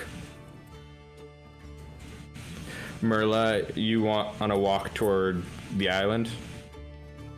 I'm gonna stay on the dock and just keep an eye on my baby. Okay, so you walk to the end of the dock and you watch as Zarya walks up the dock to the end. The plank is still laid out between the ship and the dock. On the ship, Zarya, you see the captain kind of walk around. Are you already ready to leave? Nope, definitely not. Here's the thing.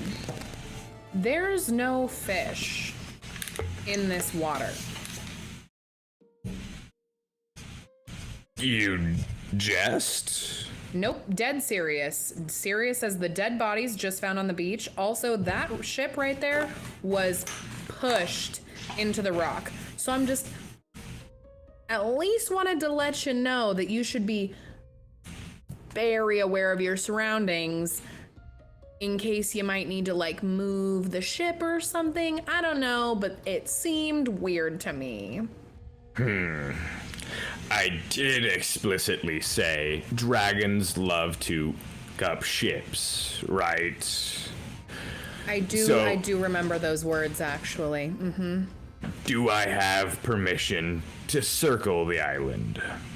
I think that would be good, but what sign can I give you when we're ready so that we don't die? fire, light, something if I see it wave by Smoke the signals. dock or something. If I see something, send any type of signal and we will come to the dock. Okay, great. I expect you to be expeditious in your return, but I do think it might be best for you not to sit here. I will send Isu up to the crow's nest. He will watch all night. Perfect. If he falls asleep, and you aren't here to pick us up when we are ready, I'm taking his teeth and yours, and I touch my teeth belt. Well, let's hope it doesn't get to that. Let's. And I walk back to Merla. I actually Turns had to around. look up the word expeditious. I have a very good It's a great vocabulary. word. I'm not gonna lie. I like when I learn new words. Be expeditious. Will be expeditious. And you watch as the captain turns around and begins yelling orders to the crew to get the ship ready to leave and circle. You turn back, Zarya, and begin walking down the dock. You see Merla waiting at the end for you. I sent him to circle because I have a very bad feeling that otherwise he will also Don't get say crushed that. against the That's rocks. how people die. You don't say you have a bad feeling. Have you? Star Wars. That's how people die. Well, I do have a bad feeling, and I sent Sovereign Leader to circle the island because I do not think them sitting there is a good plan. I'm sorry if I interrupt a lot, by the way. Words come out. Me. I like your words. Oh, whoa. Shut the front door. The boat moves? No freaking way. Are you joking me? That was so cool. I was not ready for that at all. I was literally 0% prepared for that to move. Mind blown. Mother Mommy Merla, what was that? That was them following your orders, which I would assume you would be used to by now. But I guess it's probably a good thing that you're not getting too used to it. Well, he is like, you know, large and furry and has teeth, so could go either way, but, you know, my teeth collection always has room for more. Okay, so Peaches is keeping watch on that large rock back there. I should probably check in really quick and see if she has an update. So I'm just gonna psychically radio over. Peaches, do you copy?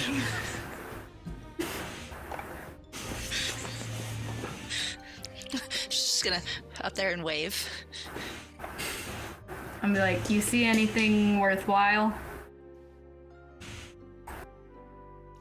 I feel like I should have been watching and investigating. Peaches I then feel like turns you around should and starts too. looking at the cliffside. Peaches, you look up at the cliffside and look about. You see a small flicker of light coming out from the building atop the cliffside. Peaches is just gonna point at the building.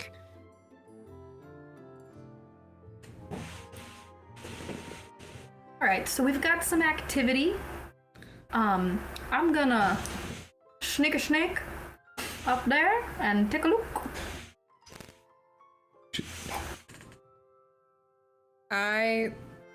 Merla, as much as I love your sneaking, I'm gonna come with and at least stay close because something is not right here.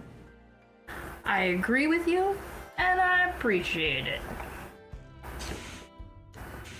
All right, are you going to walk up the road up to the top of the island? I'm gonna wade through some undergrowth and kind of stay undercover. Okay. You could send Peaches as the distraction. She would be one sort of distraction, I'm sure.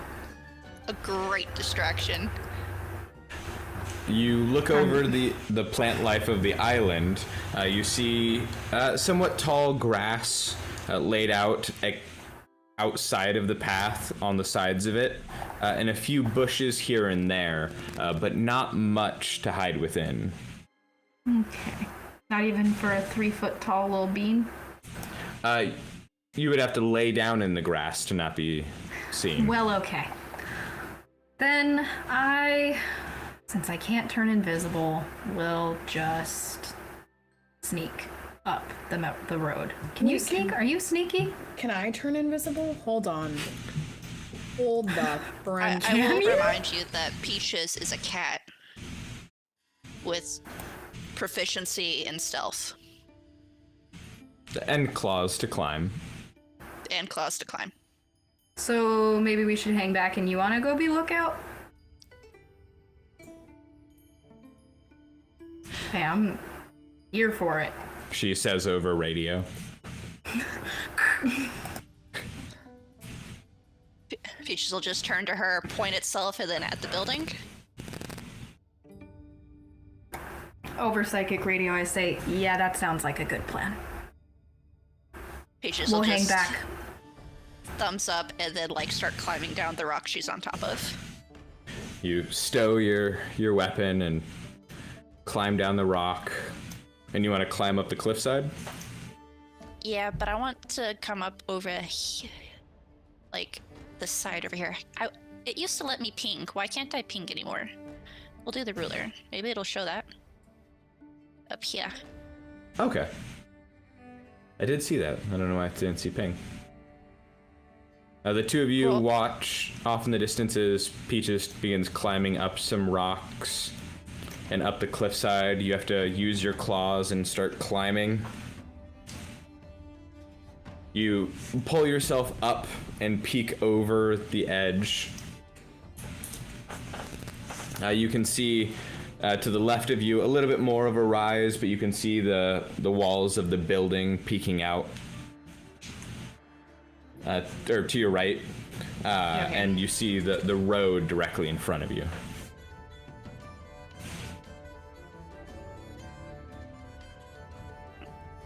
Let's see. I feel like the best plan would to like climb up this little side over here and like peek and like look and see if there's anyone wandering. Do you want to do that? Yes. We can still see her, right? You can see the shadow of her kind of on the cliffside, but it's hard to make out exactly what she's doing. It is the night.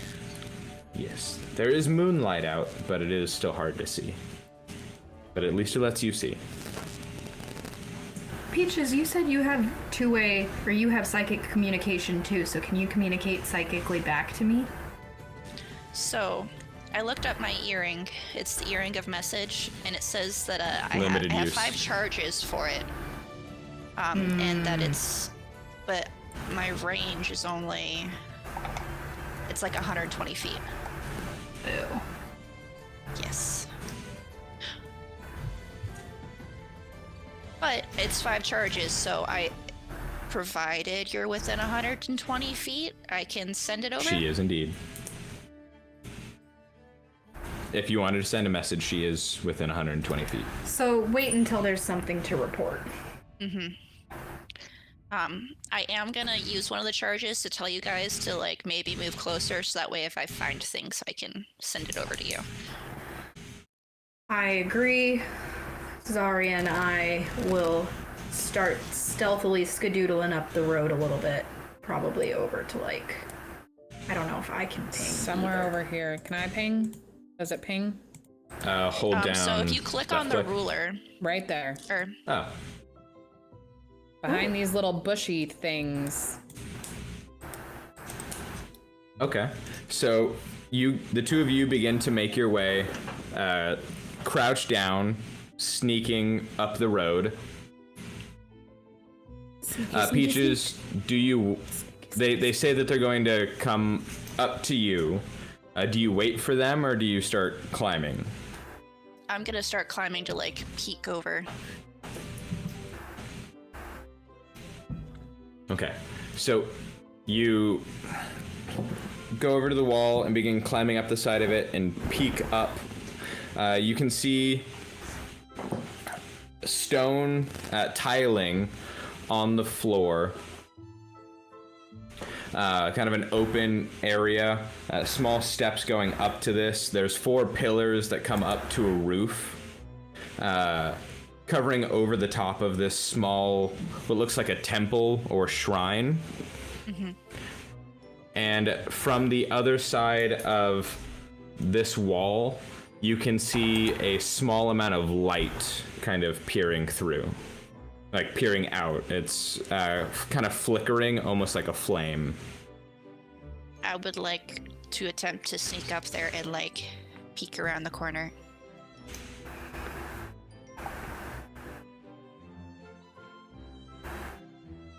Okay, so you pull yourself up over the edge and quietly walk up to the wall and roll me a stealth check.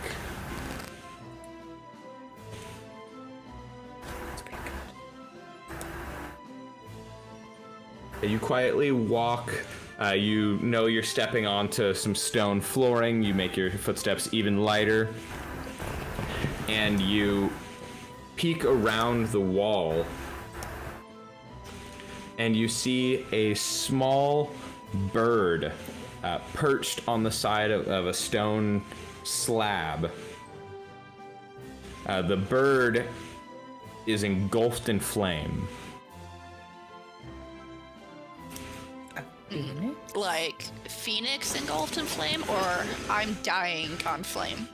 Like Phoenix engulfed in flame. It's okay. A small, having at least a little about Phoenix. You know they're rare, but this looks to be almost like a hatchling, a baby Phoenix. Little baby.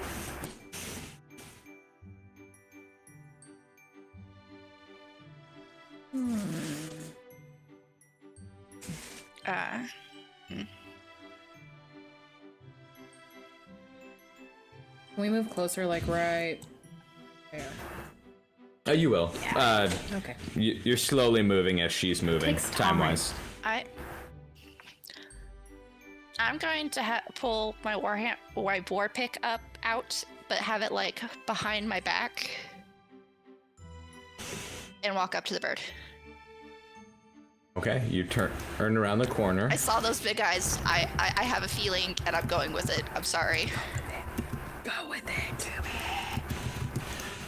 You turn around the corner, and you see this tiny phoenix perched on the side of this stone table. Next to it, you can see kind of an idol sitting in the middle of the table. As you come around the corner, the phoenix's head turns, and it stands up, and you can see its tail feathers lift up behind it, and it puts its wings out, making itself appear big. Peaches is gonna pull out a piece of jerky from her little bag and just be like, friend? Roll me animal handling.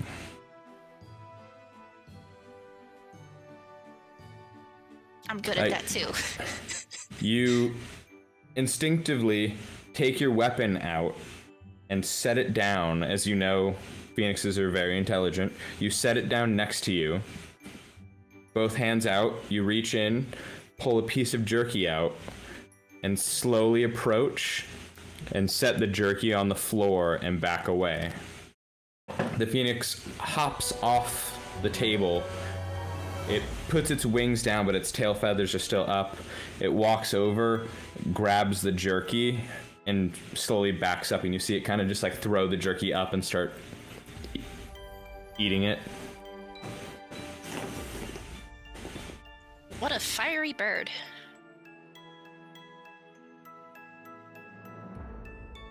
It finishes its meal and just starts staring back at you. I came looking for a wizard.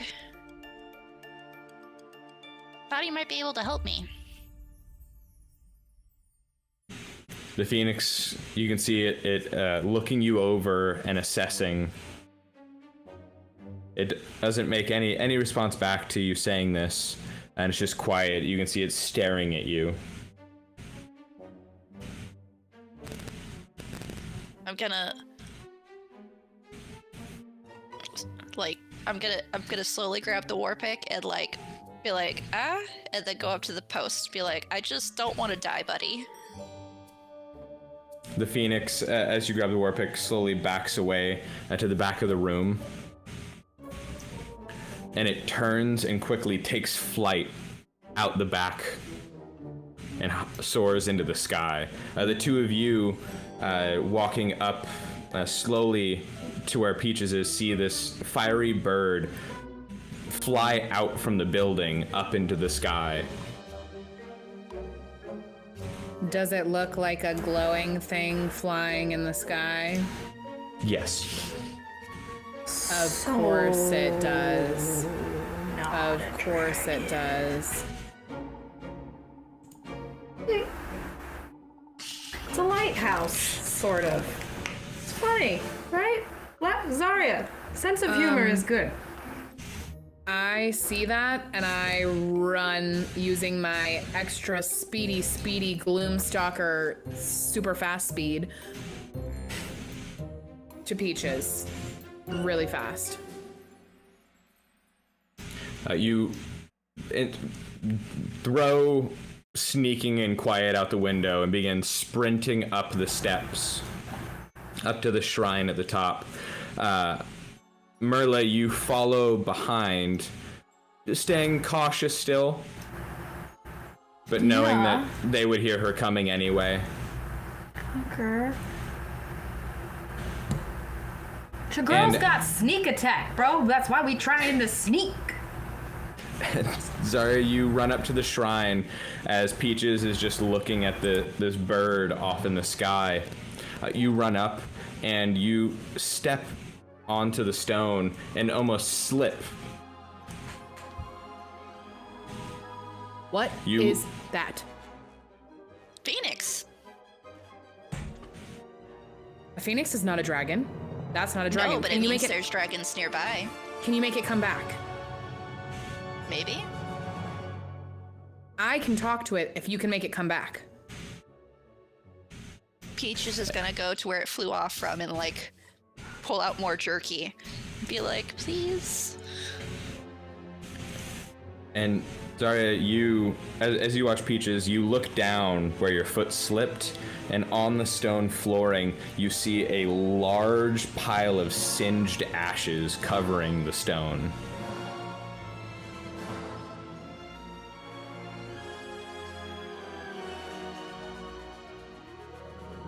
You take a step back and look at it, and the pattern of the ashes looks like a giant bird in mid-flight. Oh, he died and came back. He's a new reborn phoenix. You just said he was a baby, bro. You been listening? I mean, yeah, but I get it now. She doesn't know that. She didn't see how small he was. I take out any pieces of food that I have in my pockets and I hold them out and I just yell to the phoenix, wait, I can talk to you. You look up at the sky as you're just shouting this out into the open, and the phoenix is just too far up and it's circling kind of how it was before above the island in the sky. How do I make him come back? Wait a minute. What theoretically would be the range for speak with animals? I think it's just as far as you can normally talk. Yeah. I mean, can I scream loud enough that it could hear me? It's up in the sky. Think like bird soaring. No. This would have been a good time for the broom. Didn't choose the broom, and now I regret that choice. I do have invisibility. I knew I had something like that. Dang. Girl. And you look out from where the phoenix was, and Merla, you've caught up behind Zarya, because Zarya does tend to forget that you can only run about half as fast as she can. Okay, honey. I'm right here. What did It's I a miss? phoenix. It's a phoenix. It's a phoenix. We need to talk to it though. I don't know how to make it come back. Merla, how do I make it come back? A phoenix? It's Yeah. flying? Yep. Away? Yep. It's the glow. How high up above? Too high. More than 60 feet? You can estimate at least a couple hundred feet. I could teleport up 60 feet. I can't teleport beyond 60 feet, my dude. What about Okay. your message? Psychically? Yeah. They're super intelligent. Yeah. I don't know that it can psychically communicate back to me. It can't, but if you can communicate to it, if you can get it to come back, I can communicate with it. We just need it to come back. Tell him we have food. We're not meaning to hurt him, and I just want to talk to him. Okay. I will try to do that. I will use my psychic ability, because the range of that is a mile, to attempt to speak with Le Flying Phoenix. And I say in my cooiest, gooeyest Mama Merla voice, "Oh, sweet little baby bird. We have some beef jerky for you and possibly some almonds if you're into that. We don't mean you any harm. We don't mean you any harm." I guess I have my sword. I put down my sword. And I open my tiny little hands up to the sky, trying to make a nice perch for it. I set all of the random food items that I could find onto the perch that we found it on, just grabbing have my jerky almond. from just taking food out of their hands and like placing it in like a little offering. every movie I've ever watched has told me against this, but I'm gonna go pick up the idol in the center of the little altar. So you go to Harrison pick up Ford is the mad. idol on the table. The two of you walk up and put some food on the table. You watch as Peaches lifts up this idol. The idol is actually a little dragon, kind of seated, kind of think like a tiki almost design, seated up with its wings wrapped behind it, and carved into the front of it. Do either any of you speak Draconic? I think I Of do. course I do. Okay. I always pick Draconic. You look at Peaches and it just says on it, "Say my name." Say my name, say my name. I'm so glad I wasn't the only one. Around you, my baby, I love you. If you, You ain't ain't running game. games. Say my name, say my name. Nope, that's not his name. Okay. There we go. Oh, I know you Clarissa. said it. I forgot how to pronounce it. Plidrisoc. Clitoris socks. Plidrices or something like that. Peaches Plid- begins. Peaches begins singing, for some reason, "Say my name" out loud. And then Merla hears this and says Plidrisax. And as she says this, the idol hums, and in front of you, between you and the table, a doorway opens. Okie dokie, artichoke. Well, that's one thing. So we don't really need the phoenix now there, eh? I mean, I just figure it would be nice to know what we're walking into, and I'm gonna guess that the Phoenix knows. Nobody wants to try and ask the Phoenix? We can keep trying, but I feel like Nope, it's not nope. working. As soon as the portal opens, Peaches is gonna be like, "Dragon Daddy," and go through. Peaches, as the two of you are discussing getting the Phoenix to come down, Peaches steps into the portal, and as she does, you notice the idol actually stays back against the portal and falls to the ground in front of it.